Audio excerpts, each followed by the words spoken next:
बिस्मिल्लाहिर्रहमानिर्रहीम। अस्सलाम वालेकुम एवरीवन। आज हम आप लोगों के साथ मैथ का 9th क्लास 11th चैप्टर के 6 थ्योरम है वो आप लोगों के साथ आज हम डिस्कस करेंगे। पहला थ्योरम हमारे पास है जी, any point on the right bisector of line segment is equidistant from its end point. अच्छा, थ्योरम मसले बोलते हैं उर्दू में। मैं कोशिश करूंगा कि उर्दू में भी अल्फाज साथ साथ करता रहूँ ताकि जो उर्दू मीडियम है उनके साथ भी ये चीज़ उनके लिए भी फ्रूटफुल साबित हो। अब देखिए जी, उन्होंने कहा है जी कि कोई भी आपके पास एक लाइन है, उसके ऊपर आप एक परपेंडिकुलर ड्रा करते हैं, तो उस परपेंडिकुलर लाइन के ऊपर कोई भी पॉइंट ले वो उसके दूसरी लाइन के एंड पॉइंट के इक्वी डिस्टेंट है। ठीक है, तो यहाँ पे ये मैंने जो ब्लू मार्कर के साथ शो किया है, तो ये आपका क्या है जी, ये आपने प्रूव करना है। ये आपके पास क्या है जी, आपने इस चीज़ को साबित करना है। देखें जी, सबसे पहले आपने जब भी थ्योरम को हल करना है तो आप यहाँ पे देखते हैं कि आपको गिवन क्या है। गिवन जो चीज़ यहाँ पे आपको गिवन है, तो यहाँ पे देखें जी, उन्होंने कहा है कि कोई एक लाइन है जो दूसरी लाइन सेगमेंट उसको काट भी रही है, और उसको कैसे काट रही है, राइट बाइसेक्ट कर रही है।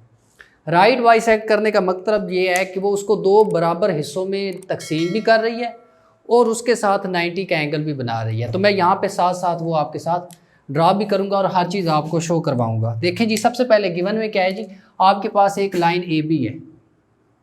ठीक है, ए बी लाइन। ठीक है, इसके ऊपर एक और लाइन है जो इसको बाइसेक्ट कर रही है। कौन सा बाइसेक्ट कर रही है, राइट बाइसेक्ट। यानी एक तो इसको दरमियान से काट रही है और ऐसे काट रही है कि वो इसके साथ 90 का एंगल बना रही है। ये जी, लेट्स सपोज ये एल एम लाइन है।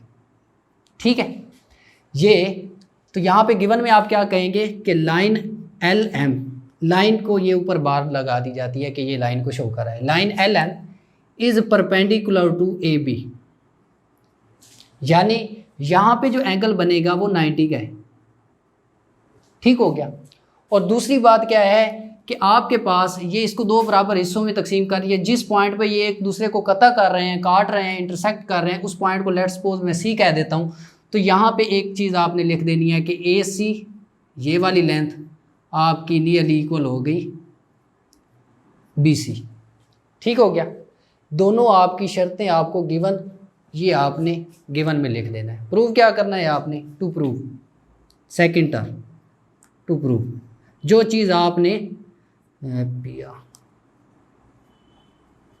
जो चीज़ आपने साबित करनी है, साबित आपने क्या करना है, आपने साबित ये करना है सबसे पहले एक, चलो वो बाद में करना है कि इसके ऊपर कोई भी पॉइंट लिया जाए एल एम के ऊपर, वो ए और बी से इक्वी डिस्टेंट है। तो आप यहाँ पे लेट कर लें कि एक पॉइंट है यहाँ पे आपका, कोई इस लाइन के ऊपर पी पॉइंट है। समझ आ रही है, ये पॉइंट पी है। ठीक है, और इस पॉइंट को आपने क्या करना है जी, सिंपली मिला देना है इस पॉइंट को ए के साथ और इस पी पॉइंट को बी के साथ भी मिला देना है आपने। ठीक हो गया। अब यहाँ पे देखें जी, आपके पास एक लाइन और बन गई है ए पी और बी पी। तो यहाँ पे आपने प्रूव क्या करना है, A P equal to B P. ठीक है, ये चीज़ बराबर होनी चाहिए, इक्वी डिस्टेंस। यानी कोई भी पॉइंट इस लाइन के ऊपर आप लेट कर रहे हैं कि वो पॉइंट पी है और उसको आपने ए के साथ मिलाया, बी के साथ। ये कंस्ट्रक्शन में आपने करना है काम। ठीक है, कंस्ट्रक्शन क्या होगी,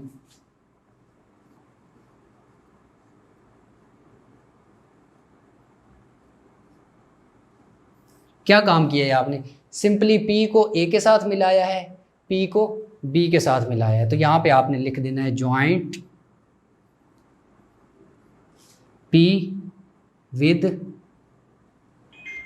ए एंड बी, बस। अब इसके नतीजे में आपने यहाँ तक आपका काम मुकम्मल हो गया। आपके तकरीबन 4 नंबर यहाँ तक मुकम्मल हो जाते हैं। 8 नंबर का ये क्वेश्चन आता है, ये ज़हन में रख लो कि आपको दिया क्या गया था वो आपने लिख दिया, उसमें से आपने कंडक्ट क्या करना है, साबित क्या करना है, वो भी आपने लिख दिया। जो जो काम आपने किया है कि इसके अंदर कंस्ट्रक्शन क्या की है, आपने अमली काम क्या किया है, वो साथ साथ मैंने आपके करके भी दे दिया है। ये आपके 4 नंबर यहाँ तक मुकम्मल हो गए। उसके बाद नंबर आता है कंस्ट्रक्शन का और रीज़न का। अब यहाँ तक आपको ये चीज़ समझ आनी चाहिए। मैं कोशिश करता हूँ कि छोटा सा इधर लिख देता हूँ, स्टेटमेंट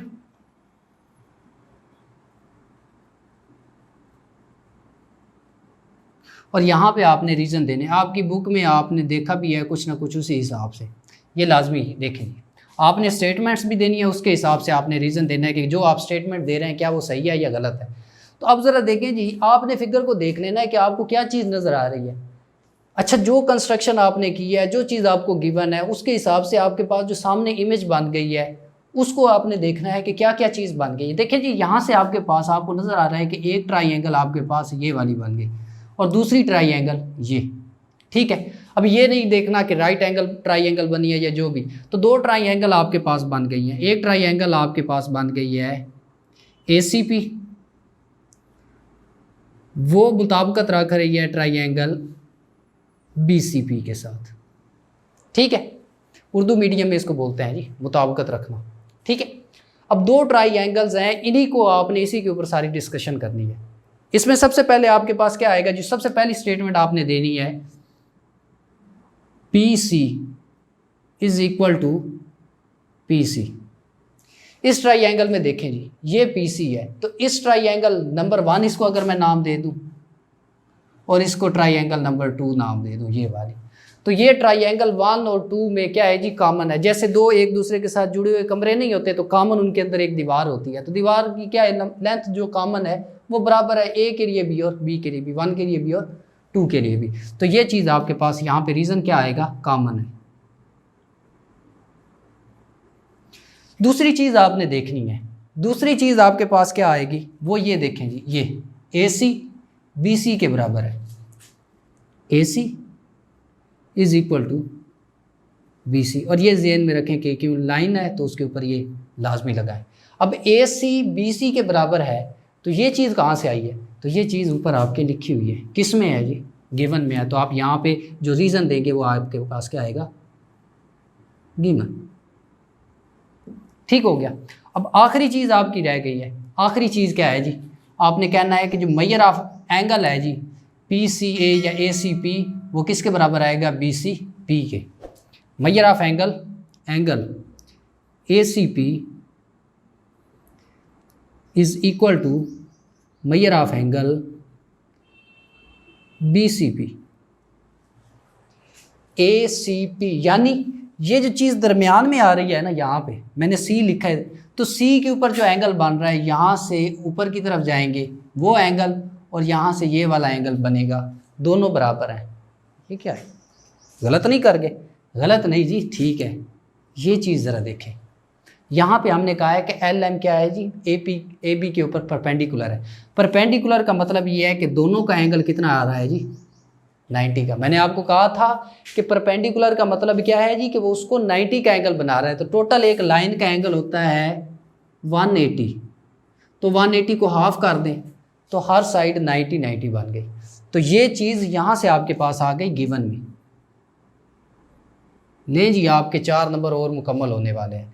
तो अब इन 3 स्टेटमेंट्स को देखें, जिसमें आपके पास एक साइड है, दूसरी भी साइड है और तीसरा एंगल है, ये बराबर है दोनों ट्राइंगल के।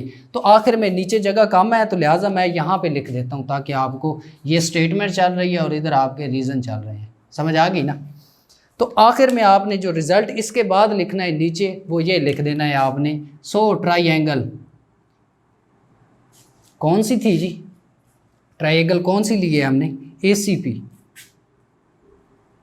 वो क्या है जी, ट्राइंगल BCP के बराबर आ रही है, मुतमासल है जी, ठीक है, कॉन्ग्रुएंट ट्राइंगल। यहाँ पे आपने क्या किया है कि एक साइड, दो साइड और तीसरा एंगल, तो आप यहाँ पे लिख देंगे side angle side which is equal to side angle side. Urdu medium वाले कहेंगे कि ज़िल्ला जाविया ज़िल्ला का मौजूआ। अगर कोई सी दो ट्राइंगल है, उनके आमने सामने के अजला, दो अजला और एक जाविया बराबर हो तो वो बाहम मुतमासल होती हैं, तो ये चीज़ आ गई, दोनों आपकी क्या हो गई, कॉन्ग्रुएंट ट्राइंगल हो गई हैं। तो उसके बाद आपने क्या करना है, सो आपके पास जो एंड रिजल्ट आ रहा है वो आपने लिख देना है, AP is equal to BP। ये मुतमासल हो गई हैं तो आमने सामने वाले के अजला भी बराबर हो गए। तो यहाँ पे आखिर में आपने लिख देना है कोरिस्पॉन्डिंग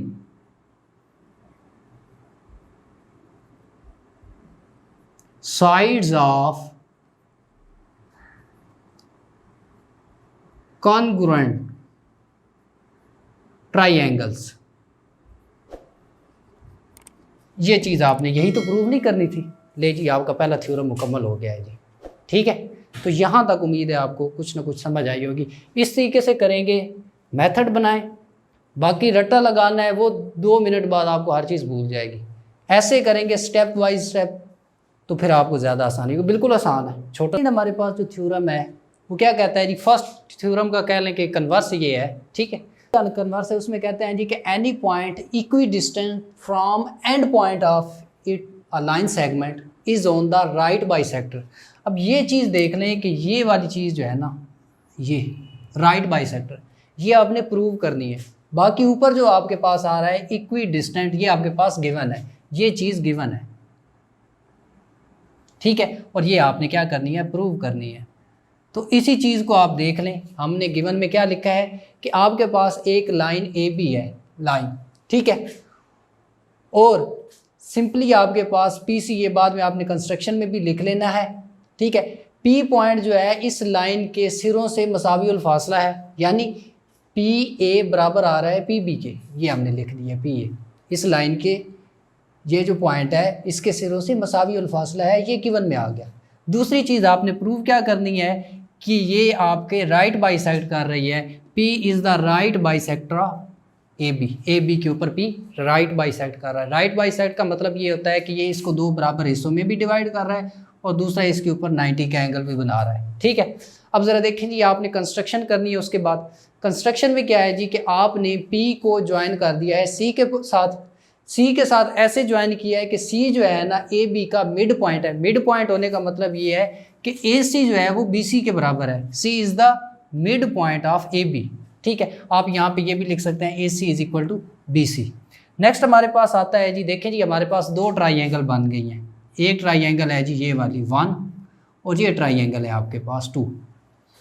अच्छा जी, 2 ट्राइएंगल बन गई हैं जी ए सी पी और दूसरी क्या आ रही है ट्राइएंगल बी सी पी। अब इन 2 ट्राइएंगल्स को आपने हल करके प्रूव करना है कि क्या दोनों आया मुतमासल या कंकरेंट ट्राइएंगल हैं या नहीं है। तो देखें जी, गिवन कंस्ट्रक्शन, इसमें से हमने हेल्प लेनी है। तो देखें जी, सबसे पहले आपके पास आ रहा है A P is equal to B P, A P is equal to B P. ये देखें जी इक्वी डिस्टेंस है, तो ये चीज़ आपको गिवन मौजूद है, तो गिवन में आप इसको लिख सकते हैं। पहली स्टेटमेंट हो गई। दूसरी स्टेटमेंट आ रही है P C is equal to P C. तो ये पी सी देख लें जी, दोनों में कॉमन पॉइंट है, कॉमन लाइन है, पॉइंट सॉरी मैं कह रहा हूँ लाइन है, तो ये पी सी कॉमन लाइन है आपके पास। और लास्ट वन जो है आपके पास वो क्या है जी, A C is equal to B C. A C is equal to B C, तो आपने जब भी ये कंस्ट्रक्शन की थी तो आपने कहा था कि C is the mid point of line A B, तो इस वजह से यहाँ पे ये क्या आ गया, A C is equal to B C. तो ये कंस्ट्रक्शन में आपने सारा काम किया, ठीक हो गया। अब ज़रा देखें जी, आपके पास क्या चीज़ आ रही है, नंबर 1 ये भी साइड है, ये नंबर 2 ये भी साइड है, नंबर 3 ये भी आपके पास साइड है। अगर 2 मतवाज़ी मुसल्लसें हों और उनकी तीनों आमने सामने की जो साइड्स हैं वो बराबर आ जाएं, मुतवाज़ी हों, बराबर हों, तो आपके पास दोनों मुसल्लसें क्या होंगी, मुतमासल होंगी, दोनों ट्राइएंगल्स कॉन्करेंट होंगी। तो ये ज़िला ज़िला ज़िला, साइड साइड साइड, ज़िला ज़िला ज़िला का मौजूआ, ये उर्दू में आपने लिख लेना है। तो अब देखें जी, दोनों आपकी मुतमासिल हो गई, कॉन्करेंट ट्राइएंगल हो गई। तो अब आपने आगे क्या करना है जी कि measure of angle A C P is equal to measure of angle B C P. तो यहाँ पे आप क्या कहेंगे कि आमने सामने के जो हैं ज़ाविये 2 मुतमासल मुसल्लसों के, वो भी क्या होते हैं जी, बराबर होते हैं, मसावी होते हैं। तो यहाँ पे ये जो एंगल बन रहे हैं कोरिस्पॉन्डिंग एंगल्स, ये देख लें जी, मैंने आप रेड से शो किया है।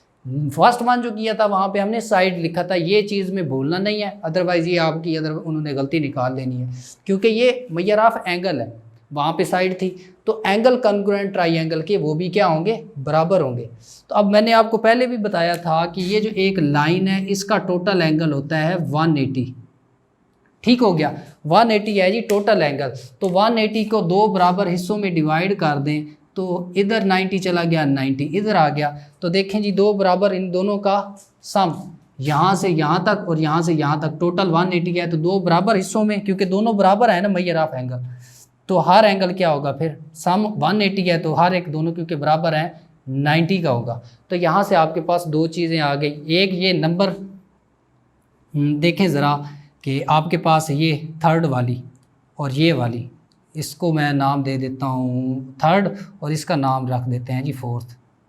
ये थर्ड और फोर्थ कंडीशन को सेटिस्फाई करते हुए आपके पास क्या आ जाएगा कि पी सी, आखिर में नीचे आपने लिख देना है P C is perpendicular to A B.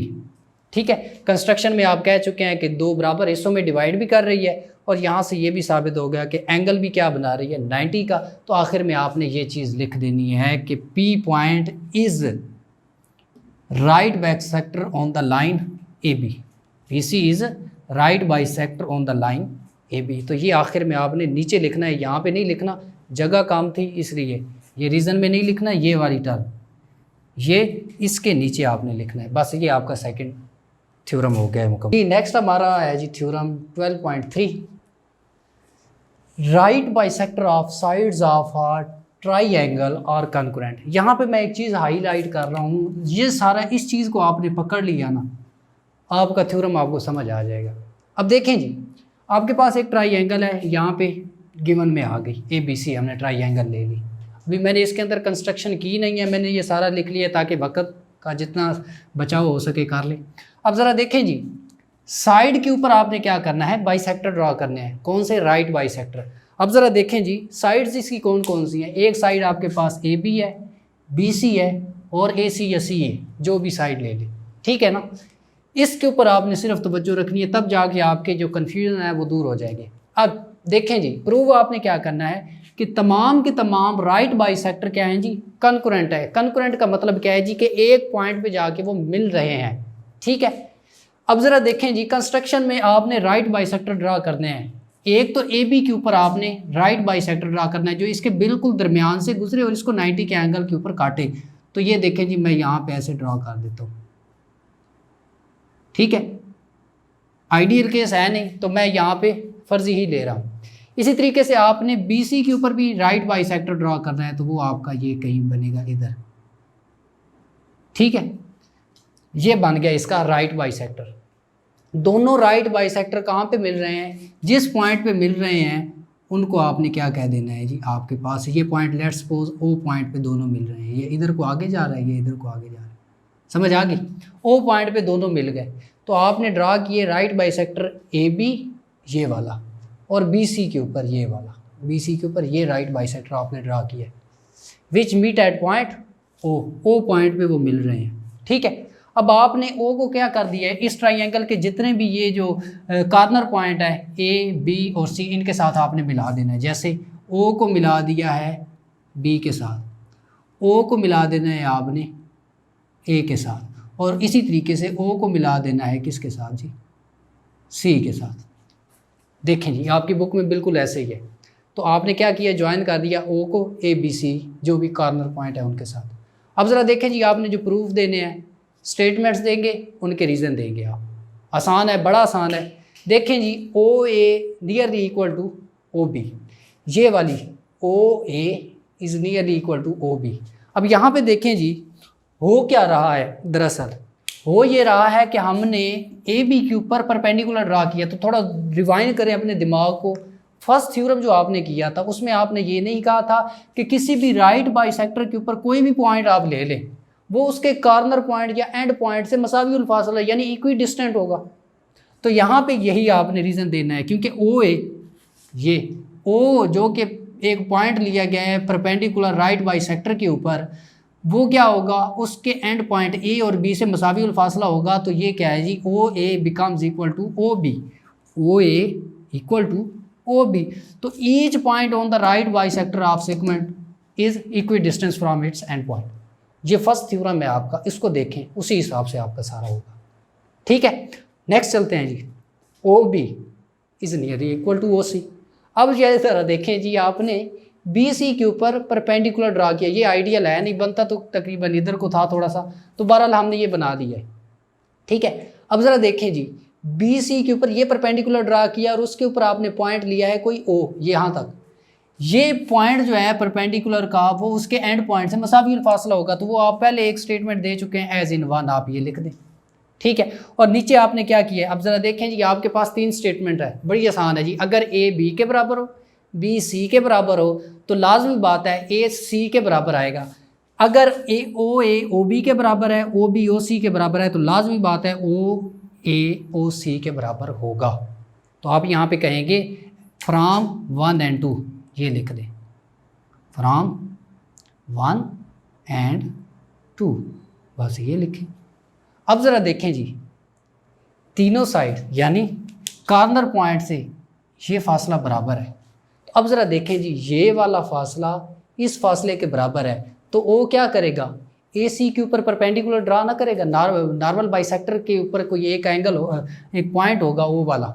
यानी अगर ए सी के ऊपर मैं नॉर्मल ड्रा करूं, परपेंडिकुलर राइट बाइसेक्टर ड्रा करूं, तो वो पॉइंट ओ से ही गुजरेगा। क्यों? क्योंकि उसका फासला क्या है जी, उसके कॉर्नर या एंड पॉइंट से बराबर है।